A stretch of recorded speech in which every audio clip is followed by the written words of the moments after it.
छोटे से ब्लॉग में आए हो सब लोग देखते जाइए और मुझे लाइक सब्सक्राइब करें।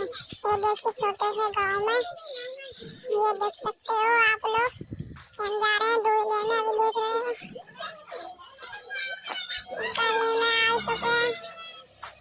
अभी देखो रोड पे आ गए और अब जाएंगे दूध की डेयरी पे। दूध लेने जा रहे हैं, दूध लेने जा रहे हैं। देखो दूध की डेयरी आ गई। ये देखो अभी अंकल देंगे हमको दूध। ये देखो मैंने ले ली 50 रुपए दे दिए, दूध भी ले लिए।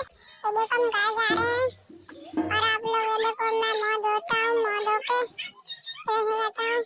थोड़ा काम भी करना है, काम भी कर लेता हूँ। प्याज काट लेता हूँ, ये प्याज छीलना है मेरे को, प्याज काट लेता हूँ। अब देखो मेरी चाय बन के आ रही है, देखो चाय पी लेते हैं। ये देखो चाय बन गई है, टोस्ट भी खा लेता हूँ। देखो बहुत अच्छे है हमारे ब्लॉग में, इसको छोड़ने जा रहे हैं। हम लोग किसको जा रहे हैं, कमेंट करिए, फॉलो करें।